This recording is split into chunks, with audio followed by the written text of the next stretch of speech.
एक बार एक दुकानदार था। उसका मांस बेचने का कारोबार था। वह लोगों को ताजा कटा मांस बेचा करता। इस तरह वह अपना और अपने परिवार का पालन पोषण करता था। एक दिन उस मांस के व्यापारी की दुकान के आगे से एक संत गुजर रहे थे। उन्होंने उस व्यापारी की दुकान की तरफ देखा तो वह तुरंत वहां गए। उन्होंने व्यापारी से कहा, तुम ये क्या कर रहे हो? तुम पातकी हो, ठाकुर से मांस तुलवा रहे हो। उस संत की बात उस दुकानदार की समझ में नहीं आई और वह बोला, मांस तो मैं तौल रहा हूँ, फिर ठाकुर कहाँ से दिखा दे गए तुम्हें? दुकानदार की इस बात पर संत ने कहा, देखो, तुमने मांस तौलने के बाट की जगह सालिग्राम जी को रख रखा है। तुम सालिग्राम जी से मांस तौल रहे हो। यह बात सुनकर दुकानदार हैरान रह गया कि यह तो मैं पत्थर समझकर उठा लाया था, मुझे पत्थर ही लग रहा था, यह सालिग्राम है। इस बात की समझ मुझ जैसे अज्ञानी को कैसे होती भला? उस दुकानदार की आंखों से अश्रु बहने लगे और संत के पैर में गिरकर अपना पश्चाताप करने लगा। संत ने कहा, यह सालिग्राम को गंगा जल से धोकर मंदिर में पधरा आओ और प्रभु से माफी मांग लेना। संत के जाने के बाद उस दुकानदार ने स्नान करके सालिग्राम जी को गंगा में स्नान करवाकर मंदिर के प्रांगण में रख दिया। खुद भगवान से प्रार्थना करके माफी मांगने लगे, हे प्रभु, मैंने अज्ञानतावश आपसे मांस तुलवा लिया, इसलिए आप मुझे जो सजा देंगे मुझे मंजूर होगी। वह दुकानदार यह सोचकर कि वह कितना मूर्ख है कि भगवान से ना जाने कितने सालों से मांस तुलवाता रहा और प्रभु कितने दयालु हैं कि उसके घोर अपराध करने के बाद भी उसे वह उसके परिवार के भरण पोषण करते रहे। अपनी ग्लानिवश उसने यह निर्णय लिया कि ताउमर वह अब प्रभु भक्ति करके अपने पाप से मुक्ति पालेगा। वह दुकानदार अपनी दुकान, अपने बेटों को संभलाकर खुद तीर्थों में निकल पड़ा। वह एक वैरागी की भांति देश दूरी भटकता रहता। एक दिन वह भटकते भटकते एक गांव में पहुंचा। वहां रात्रि विश्राम के लिए शरण मांग कर रुक गया। वह एक घर में उस घर के मालिक की शरण में रुककर रात्रि काट रहा था। वह रात्रि भोजन मकान मालिक से पाकर रात को सोने के लिए उस मकान के आंगन में सो रहा था। तभी अर्ध रात्रि के समय एक महिला उसके समीप आई और उसकी चारपाई पर ही उसके बगल में सो गई। तभी उसकी आंख खुल गई और अपनी चारपाई पर महिला को देख वह तुरंत उठ खड़ा हुआ, मगर जैसे ही वह घबराकर चारपाई से नीचे उतरा, उस महिला ने उसे फिर चारपाई पर खींच लिया। वह महिला बदहवास उसके करीब आती जा रही थी। वह महिला वासना की अग्नि में दधक रही थी। यह सब देख उसने महिला से कहा, आप यह क्या कर रही हो? मैं एक त्यागी संत हूँ और तुम इस समय वासना से भरी हो। तुम मुझसे दूर हो जाओ, नहीं तो मैं अभी इसी समय इस घर को त्याग दूंगा। महिला ने संत के रुखे शब्दों को सुना, मानो उसे वह तीर की भांति भेद रहे हो। वह लपकती हुई संत को अपने बाहुपाश में समेटकर अपनी मनमानी करने को आतुर हो रही थी। संत ने पूछा, तुम हो कौन और मुझसे इस तरह व्यवहार क्यों कर रही हो? तब वह महिला बोली, तुम जिस घर में ठहरे हो यह घर मेरा है, मैं इस घर की मालकिन हूँ। वह व्यक्ति जिसने तुम्हें रात्रि विश्राम के लिए शरण दी वह मेरा पति है। तब तो संत बोले, ठीक है, तुम्हारे पति घर में सो रहे हैं, तुम्हें उनके पास जाना चाहिए। तब वह महिला बोली, तुम जब मेरे घर पर शरण के लिए आए थे तब मैंने तुम्हें देखा था। तुम्हारे रूपयौवन की मैं दीवानी हुई जा रही थी। तुम्हें पाने की लालसा में मैंने यह बीते कुछ पल बहुत मुश्किल से गुजारे। अब तुम्हारा सामीप्य मिल गया तो भला तुम्हें अपने से अलग क्यों करूं? अब उस संत ने उस महिला को समझाने की कोशिश की कि देखो, तुम एक विवाहिता हो, तुम्हारा कर्तव्य पति सेवा है।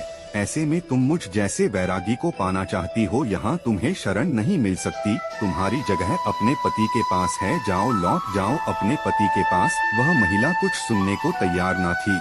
तब वह बोली, अच्छा, तो मेरे और तुम्हारे बीच मेरा पति आ रहा है। अगर मेरा पति ना हो तो तुम मुझे अपना लेते। वह तुरंत घर के भीतर गई।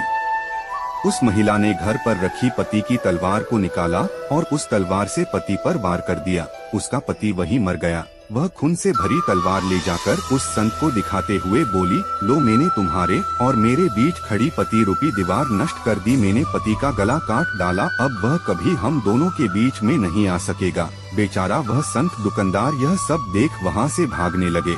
बहुत कोशिश के बाद भी संत वहाँ ना रुके तो उस महिला ने उस तलवार से खुद पर वार किया और सदैव के लिए खत्म हो गई।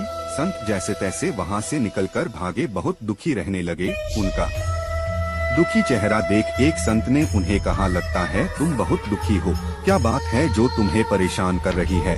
हम संतों को अपने दुख से नहीं दूसरों के दुख से दुखी होते हैं, तुम्हारे साथ कौन सा दुख है? तब उस संत ने वह सारी घटना उन संत को सुनाई।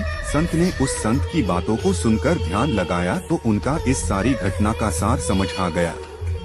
वह संत उस संत दुकानदार से बोले, यह सब तो होना ही था, इसमें तुम्हारा कोई दोष नहीं, अब तुम शांत मन भक्ति करो। तब वह संत दुकानदार बोले कि यह सब होना ही था, इसका क्या मतलब?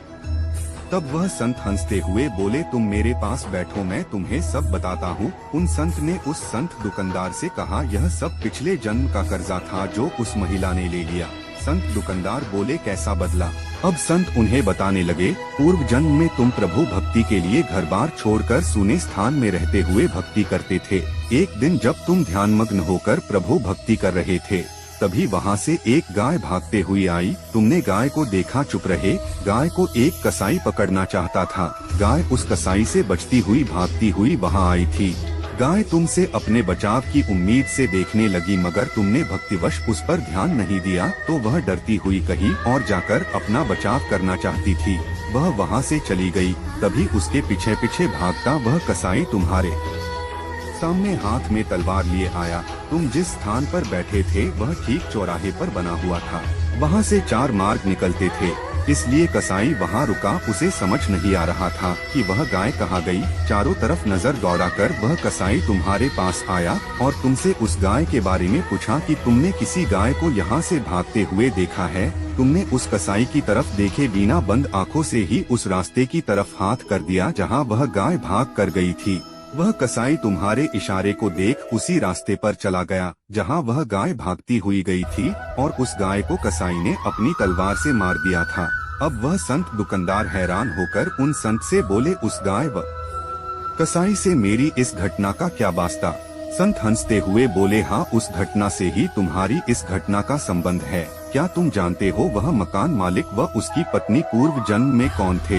अब वह संत दुकानदार विस्मित से होकर देखने लगे। संत ने उन्हें आगे बताना शुरू किया। वह जो मकान मालिक था जिसने तुम्हें रात्रि विश्राम के लिए शरण दी थी, यह पूर्व जन्म में एक कसाई था। यह कसाई था जिसको तुमने गाय का मार्ग बताया था। इसी तरह उस मकान मालिक की पत्नी वही गाय थी जिसका उस कसाई ने कत्ल किया था। वह गाय जब शिकारी द्वारा काटी जा रही थी तभी वह मन ही मन तुम दोनों से बैर भाव रख गई। बस बदले की आग में दूसरे जन्म में बदला ले लिया। उसने उस कसाई जो उसका इस जन्म में पति था उसी तरह तलवार से मार दिया जैसे उस कसाई ने गाय के तलवार से काटा था। तुमने कसाई को उसका गाय मार्ग बताया, इसलिए वह तुमसे इस तरह व्यवहार कर रही थी। यह सब जन्मों के खेले किसकी समझ में आते हैं? इंसान अपने बुने जाल में ही उलझा रहता है और दुखी हूँ मैं दुखी हूँ दुख का रोना रोते रहते हैं। दुख सुख हमारे अपने पूर्व के जन्मों में बोए गए बीज हैं जो इस जन्म में आकर काटते हैं।